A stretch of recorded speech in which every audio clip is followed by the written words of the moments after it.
Vikings stink, Cowboys don't. Here we are.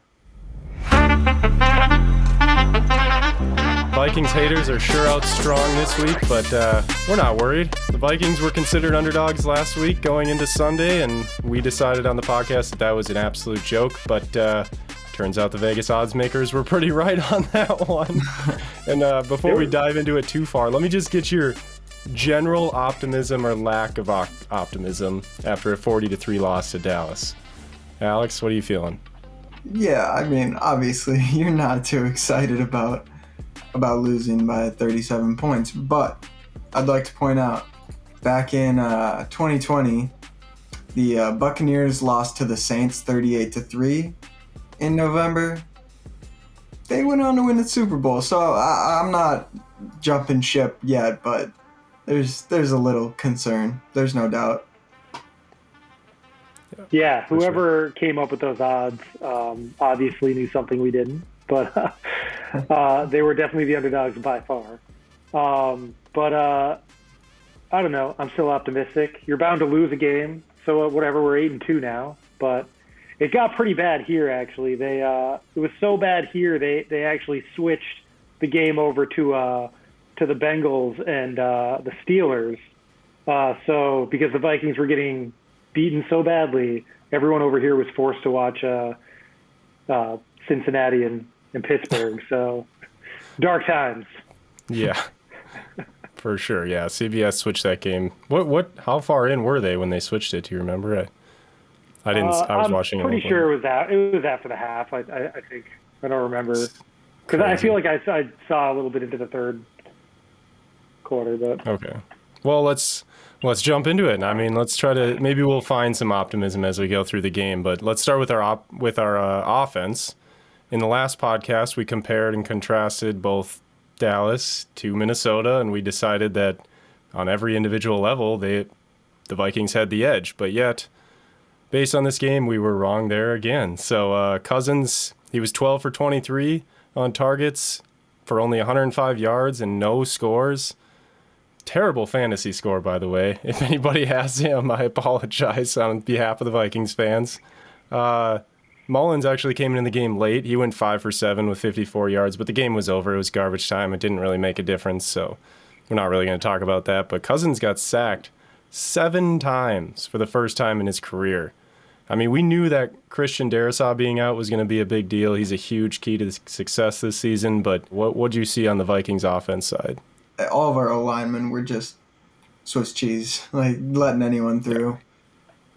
Yeah, and we did. We were talking about how JJ was going to have a big game, but it's kind of hard to have a big game when Cousins could barely get a pass off. So. Right. Yeah, that's 7 sacks is not ideal. No, it's not. And then it's not winning football. we didn't run. We couldn't. Obviously, you said Jefferson didn't do very good, but our running backs overall had 73 yards on 17 carries. 72 of those yards were from Cook. So that says something there. And the Vikings wide receivers were silent too. They had no one on the roster with over 35 yards. And Hawkinson led the team with 5 catches, 34 yards. Second was Jefferson, 3 catches, 33 yards. That's not going to help his pace to break the record, right? No. Yeah, and what was worse for you guys to watch, the running game or the passing game? I don't even think that's close. The passing game was absolutely abysmal. Kirk had no time to throw it, and when he did, our guys weren't open downfield. A lot of checkdowns, and 73 on 17. That's plenty for the rushing game. I'm happy with that, but the passing offense was non-existent. That was painful to watch. I agree. The passing was, like he said, non-existent, and yeah, it's just tough to watch. Well, obviously there was a big lack of offense on our side of the ball, but what did you guys see on the Cowboys' offense? Were they as good as the numbers showed? Yeah, I mean, we had said initially they were going to have to pass against our defense, and really they did. I mean, their running backs had 4 touchdowns, and 2 of them were passing, huge, long passing touchdowns to Tony Pollard, who's insane. And then, of course, they have Ezekiel Elliott. So they have 2 amazing running backs, and he had 2 touchdowns as well. So Yeah, just had a tough time stopping him. Yeah, I feel like people have been talking about Dallas all year as one of the best overall backfields in football. And I think this week they kind of cementing themselves in the lead in that. Both of their guys just having great days, and Vikings just had no answer for them. The Cowboys really were able to just do whatever they want on offense, and it was not fun to watch. Yeah, I think that second touchdown by Pollard too was who did he beat? I mean, they just had a linebacker on him covering him. So I mean, he's gonna win that matchup obviously, and no one else is even close. So yeah, there was no one else around. So they had 26 receptions and we had 2 R17. So obviously they spent a lot more time on the field, but man, they had 307 yards passing to our 159. That's not even.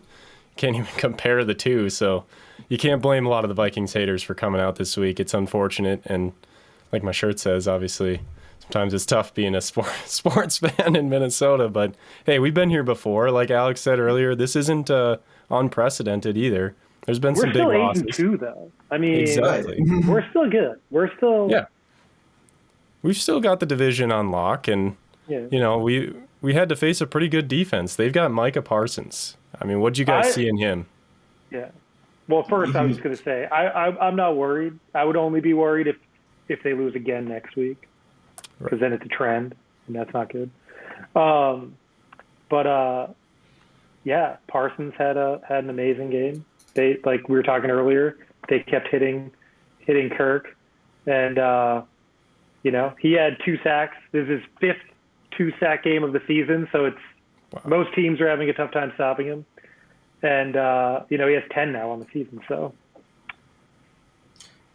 Yeah, Parsons is playing at a different level, and you can't really expect to stop Parsons. You can only hope to contain him, and he's on track to win Defensive Player of the Year. The guy's just a pure stud, and he showed that today, and really changed the momentum in the game right off the bat with the fumble. And then you go look at a Trayvon Diggs, who had a great game against the top receiver in the NFL, in my opinion, Jefferson, completely shutting him down, really kind of ending the narrative of, he's just an interception guy. He plays too aggressive. He really showed, like, hey, when it comes down to it, I can be that lockdown corner. And we saw that today. We saw their studs be studs, and ours didn't. Yeah, for sure.